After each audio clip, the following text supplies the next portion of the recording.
ಈಗ ಮೂಡಾ ಕೇಸ್ನಲ್ಲಿ ಸಿಎಂ ಮೇಲೆ ಸಿಬಿಐ ತನಿಖೆ ಕೋರಿ ಅರ್ಜಿ ಆಗಿತ್ತು ಸರ್. ಹೈಕೋರ್ಟ್ ಅದನ್ನ ತಿರಸ್ಕಾರ ಮಾಡಿದೆ. ಅದು ಗೊತ್ತಿರೋ ವಿಚಾರ ಅಲ್ವಾ, ಅದು ರಾಜಕೀಯ ಪ್ರೇರಿತ ಅಂತೇಳಿ ಎಲ್ರಿಗೂ ನಿಮಗೂ ಗೊತ್ತು ನಮಗೂ ಗೊತ್ತು. ಪಾಪ ನೀವು ಹಂಗಂತ ಹೇಳೋಕ್ಕಾಗಲ್ಲ ಹೇಳ್ತೀವಿ. ಸೊ ಇದರಲ್ಲಿ ಆಲ್ರೆಡಿ ಒಂದು ಏಜೆನ್ಸಿ ತನಿಖೆ ಮಾಡ್ತಾಯಿದ್ದು, ತನಿಖೆ ರಿಪೋರ್ಟ್ ಕೊಟ್ಟು ಇನ್ನೊಂದು ತನಿಖೆ ಮಾಡಿ ಅಂತ ಅರ್ಜಿ ಕೊಟ್ಟರೆ ಅದು ಸಸ್ಟೈನ್ ಆಗಲ್ಲ ಅಂತ ಎಲ್ರಿಗೂ ಗೊತ್ತು. ಆಮೇಲೆ ಅದರಲ್ಲಿ ಅಂಥ ಸತ್ವನೂ ಇಲ್ಲ ಕೇಸಲ್ಲೂ. ಹಾಗಾಗಿ ಇದು ನಮಗೆ ಎಕ್ಸ್ಪೆಕ್ಟೆಡ್. ಸೊ ಜುಡಿಷಿಯಲಿ ಒಂದು ಇವತ್ತು ಏನಾರು ಒಂದು ವಿಶ್ವಾಸ ನಂಬಿಕೆ ಉಳಿದಿದ್ರೆ ನ್ಯಾಯಾಲಯದ ಮೂಲಕನೇ ಇವತ್ತು ಈ ಎಲ್ಲ ಪರಿಸ್ಥಿತಿ ಒಳಗಡೆ. ಹಾಗಾಗಿ ನ್ಯಾಯಾಲಯಗಳು ನ್ಯಾಯ ಕೊಟ್ಟಿದೆ, ಅದರಿಂದ ಧನ್ಯವಾದಗಳು.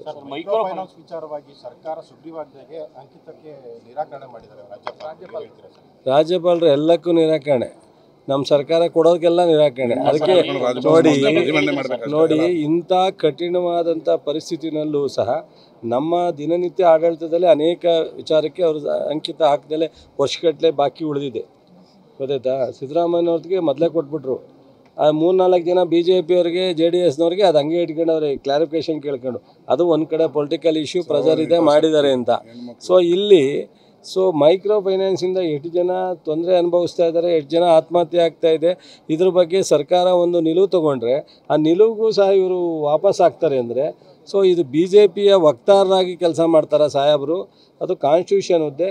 ಸೊ ನಾವು ಗೌರವ ಇದೆ ಅವ್ರ ಬಗ್ಗೆ, ನಮಗೆ ಭಾಳ ಒಂದು ಇಂಥ ಹುದ್ದೆಗಳಲ್ಲಿ ಇತ್ಕೊಂಡು ನ್ಯಾಯ ಕೊಡಬೇಕು ನಮ್ಮ ರಾಜ್ಯಕ್ಕೆ ಅನ್ನೋದು ನಮ್ಮ ಅನಿಸಿಕೆ. ಅದ್ರ ಮೇಲೆ ಅವ್ರು ಮಾಡ್ತೀವಿ ಅಂದರೆ ಅದು ಬೇರೆ ಥರ ಹೋರಾಟ. ಹೌದು, ಇದನ್ನು ಮುಂದಿನ ಈ ಥರ ಎಲ್ಲ ಯಾರು ಸಂತ್ರಸ್ತರಿದ್ದಾರೆ, ಯಾರು ತೊಂದರೆಲಿದ್ದಾರೆ, ಯಾರು ಮೈಕ್ರೋ ಫೈನಾನ್ಸ್ನಿಂದ ತೊಂದರೆ ಅನುಭವಿಸ್ತಾ ಇದ್ದಾರೆ ಅವರೆಲ್ಲರೂ ಹೋಗಿ ಪ್ರತಿಭಟನೆ ಮಾಡುವಂಥ ಕಾಲ ಬರುತ್ತೆ ಅಷ್ಟೇ. ರಾಜ್ಯಪಾಲರು ಕೇಳಿದ್ರೆ ಸರ್, ಸಾಲ ತಗೊಂಡವ್ರು ಕೊಟ್ಟವ್ರ ಕಥೆ ಏನು ಅಂತ ನೋಡಿ, ಸಾಲ ಕೊಟ್ಟೋರ್ದು ಒಂದು ಹಂಗಂತೇಳಿ ಒಬ್ಬರು ಮನುಷ್ಯನ ಸುಸೈಡ್ ಮಾಡೋ ಒಟ್ಟಿಗೆ ಹೋಗೋಕ್ಕಾಗತ್ತಾ? ಈಗ ಬ್ಯಾಂಕ್ಗಳಲ್ಲಿ ನ್ಯಾಷನಲೈಸ್ ಬ್ಯಾಂಕು, ಕೋಆಪ್ರೇಟಿವ್ ಬ್ಯಾಂಕು ಎಲ್ಲವೂ ಸಾಲ ಕೊಟ್ಟಿದ್ದಾರೆ. ನಾವು ಬಡ್ಡಿ ಸಾಲ ಮನ್ನಾ ಮಾಡ್ತಿದ್ದೀವಿ. ಸೊ ಅಥವಾ ಬಡ್ಡಿ ಇಲ್ಲದೇ ಸಾಲ ಕೊಡ್ತಿರ್ತೀವಿ. ಸರ್ಕಾರಕ್ಕೆ ಪೊಲೀಸ್ ಇಲಾಖೆ ಇದೆ, ಅವ್ರು ಬರೀಬೇಕು ಲೆಟ್ರನ್ನ, ಈ ಥರ ಇದೆ ಅಂತ ಅವ್ರನ್ನ ವಸೂಲಿ ಮಾಡಿಬಿಡಿ ಅಂತ ಹೇಳೋ ಅದಕ್ಕೊಂದು ಪ್ರೊಸೀಜರ್ ಇದೆ, ತಾಳ್ಮೆ ಇದೆ. ಒಬ್ಬ ಮನುಷ್ಯನ ಅವನ ಬ್ಯಾಕ್ಗ್ರೌಂಡು ನೋಡಬೇಕಲ್ಲ, ಇದ್ದು ಕೊಡ್ತಾವನ ಇಲ್ಲದೇ ಪ್ರಾಬ್ಲಮ್ ಇದೆಯಾ ಅವೆಲ್ಲ ನೋಡಬೇಕಲ್ಲ. ಆದರೆ ಅದೆಲ್ಲ ಒಂದು ಕಡೆ ಸರ್ಕಾರದ ಆದೇಶಕ್ಕೆ ಇವರು ಈ ಥರದ ಗವರ್ನರ್ ಸಾಹೇಬರು ಹಿಂಗೆ ಕೊಡ್ತಾ ಇದ್ರೆ ಇದು ಸೂಕ್ತ ಅಲ್ಲ ಅಂತ.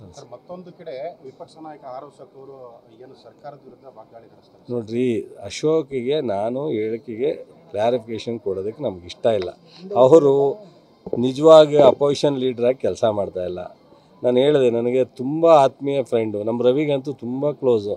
ಬಟ್ ಅವ್ರ ಪಾಪದ ಮನುಷ್ಯ ಬಿಡ್ರಿ ಪಾಪ. ಅವ್ರು ಏನೋ ಅವ್ರ ಪಕ್ಷದಲ್ಲಿ ಒಂದು ಸ್ಥಾನ ಕೊಟ್ಟವ್ರೆ, ಅವರು ಒಂದಷ್ಟು ಆ ಸ್ಥಾನಕ್ಕೆ ಏನೋ ಒಂದು ಮಾತಾಡ್ಕೊಂಡು ಹೋಗ್ತಾ ಇರಬೇಕು. ಇಲ್ಲದೆ TV ಮುಂದೆ ಹೇಳದೇ ಇದ್ದರೆ ನಾಳೆ ಬೆಳಗ್ಗೆ ಅಪೋಸಿಷನ್ ಲೀಡ್ರನ್ನೇ ಚೇಂಜ್ ಮಾಡಿಬಿಡ್ತಾರೆ ಅವರು. ಇವರಿಗೆಲ್ಲ ಈ ಸರ್ಕಾರದ ಮೇಲೆ ವಾಗ್ದಾಳಿ ಅಥವಾ ಅಟ್ಯಾಕು ಅಥವಾ ಇದು ಅದು ಅಂತ ಹೇಳದೇ ಇದ್ರೆ ಅಶೋಕನ್ನೇ ಚೇಂಜ್ ಮಾಡಿಬಿಡ್ತಾರೆ. ಹಂಗಾಗಿ ಹೇಳ್ತಾರೆ ಅಷ್ಟೇ, ಬಿಡ್ರಿ ಅವರು. ಒಂದು ಕಡೆ ಆದರೆ ಮಾಜಿ ಪ್ರಧಾನಿ ದೇವೇಗೌಡರು ರಾಜ್ಯಸಭೆಯಲ್ಲಿ ಕಡು ಭ್ರಷ್ಟ ಸರ್ಕಾರ ಅಂತಾರೆ. ಹೌದು ಪಾಪ. ನಾನು ಹೇಳಿದ್ನಲ್ಲ, ಇಲ್ಲಿ ಏನಾದ್ರೂ ಆ ಕುಟುಂಬ ಬಿಟ್ಟರೆ ಇನ್ನು ಯಾರು ಪ್ರಾಮಾಣಿಕರು ಇಲ್ಲ ಅಂತ ನಾನು ಅವತ್ತೇ ಹೇಳ್ಬಿಟ್ಟಿದ್ದೀನಿ. ಕುಮಾರಸ್ವಾಮಿ ಅವರು ಹೇಳಿದಾಗಲೇ ಹೇಳ್ಬಿಟ್ಟಿದ್ದೀನಿ. ಸೊ ದೇವೇಗೌಡರು ಕುಟುಂಬ ಇದೆಯಲ್ಲ, ಆ ಕುಟುಂಬ ಬಿಟ್ಟರೆ ಬಹುಶಃ ಯಾರು ಇಲ್ಲಿ ಪ್ರಾಮಾಣಿಕರಿಲ್ಲ, ಎಲ್ಲ ಭ್ರಷ್ಟರು ಅಂತ ಅವ್ರು ಹೇಳ್ಬಿಟ್ಟಿದ್ದಾರೆ. BJP-ಅವ್ರನ್ನ ಒಪ್ತಾರೇನೋ ಅಂತ ಕಾಣುತ್ತೆ. ಈಗ ಕಾಂಗ್ರೆಸ್ದವ್ರು ಮಾತ್ರ ಅಂತ ಹೇಳಿದ್ದಾರೆ. ಸೊ ದೇವೇಗೌಡರಿಗೆ ಒಳ್ಳೆಯದಾಗಲಿ, ಇನ್ನೂ ಒಂದು 6 ವರ್ಷ ಅವರು ಆಯಸ್ಸು ದೇವರು ಕೊಡಲಿ. ಅವ್ರು ಹಿಂಗೆ ನಮ್ಮನ್ನೆಲ್ಲ ಟೀಕೆ ಮಾಡಲಿ. ಸೊ ಜನರ ಆಶೀರ್ವಾದ ನಮಗೆ ಇರಲಿ. ಯಾಕೆ ಅಂದರೆ ನಾವು ಬಿಚ್ಚುತ್ತಾ ಹೋದರೆ, ಮಾತಾಡ್ತಾ ಹೋದರೆ ಭಾಳಷ್ಟಿದೆ ಮಾತನಾಡೋದಕ್ಕೆ. ಈ ಇಳಿ ವಯಸ್ಸಿನಲ್ಲಿ ದೇವೇಗೌಡರ ಬಗ್ಗೆ ಮಾತನಾಡೋದಕ್ಕೆ ನನಗೆ ಇಷ್ಟ ಇಲ್ಲ, ಮಾತನಾಡಬಾರ್ದು. ಅದಕ್ಕೋಸ್ಕರ ನಾನು ಮಾತಾಡಲ್ಲ. ಮಾತಾಡಬೇಕು ಅಂದರೆ ನಾನು ಅವ್ರ ಜೊತೆಯಲ್ಲೇ ಇದ್ದು ರಾಜಕಾರಣ ಮಾಡ್ಕೊಂಬಂದಿರೋನು. ಮಾತನಾಡೋಕ್ಕೆ ಬೇಕಾದಷ್ಟು ವಿಚಾರ. ನಾನು ದೇವೇಗೌಡರು ವೈಯಕ್ತಿಕವಾಗಿ ದೇವೇಗೌಡರ ಬಗ್ಗೆ ಮಾತಾಡಲ್ಲ.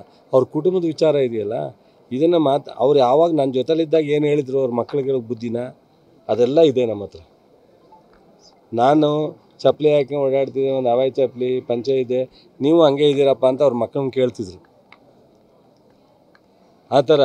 ಬಟ್ ನಾನು ಇಲ್ಲಿ ದೇವೇಗೌಡರನ್ನ ಬೇರೆ ಬೇರೆ ವಿಚಾರದಲ್ಲಿ ಮಾತಾಡೋಕ್ಕೆ ನಡೀಲ್ಲ. ದೇವೇಗೌಡರು ಬಗ್ಗೆ ಅಪಾರವಾದಂಥ ಗೌರವ ಇದೆ. ಅವ್ರ ಕುಟುಂಬದ ವ್ಯವಸ್ಥೆಯಲ್ಲಿ ಇವತ್ತು ಕಾಂಗ್ರೆಸ್ಸನ್ನು ಟೀಕೆ ಮಾಡೋಣಾಗ ಅಥವಾ ಹಿಂದೆ BJP-ನ ಟೀಕೆ ಮಾಡ್ತಿದ್ರು, ಇವತ್ತು ಅವರ ಕುಟುಂಬದಲ್ಲೂ ಸಹ ಏನು ಎಲ್ಲ ಇರೋರೆಲ್ಲ ಮಕ್ಕಳೆಲ್ಲ MLA MLC MP ರಾಜ್ಯಸಭಾ ಈಗ ಕೇಂದ್ರದ ಮಂತ್ರಿ ಎಲ್ಲ ಇದ್ದಾರಲ್ಲ, ಹೇಗಿದೆ ಅಂತ ತಿಳ್ಕೊಬೇಕಲ್ಲ ದೇವೇಗೌಡರು ಸಾಹೇಬರು. ಸರ್ ಕುಮಾರಸ್ವಾಮಿನ ಬೇರೆ ರಾಜ್ಯದವರು ಸಮರ್ಪಕವಾಗಿ ಇದು ಬಳಸ್ಕೊಂಡು ಭಾಳ ಕಾಂಗ್ರೆಸ್ ಸರ್ಕಾರ. ನ್ಯೂಸ್ ಫಸ್ಟ್ ನಿರ್ಭೀತಿಯಿಂದ ನಿಮ್ಮ ಪರವಾಗಿ.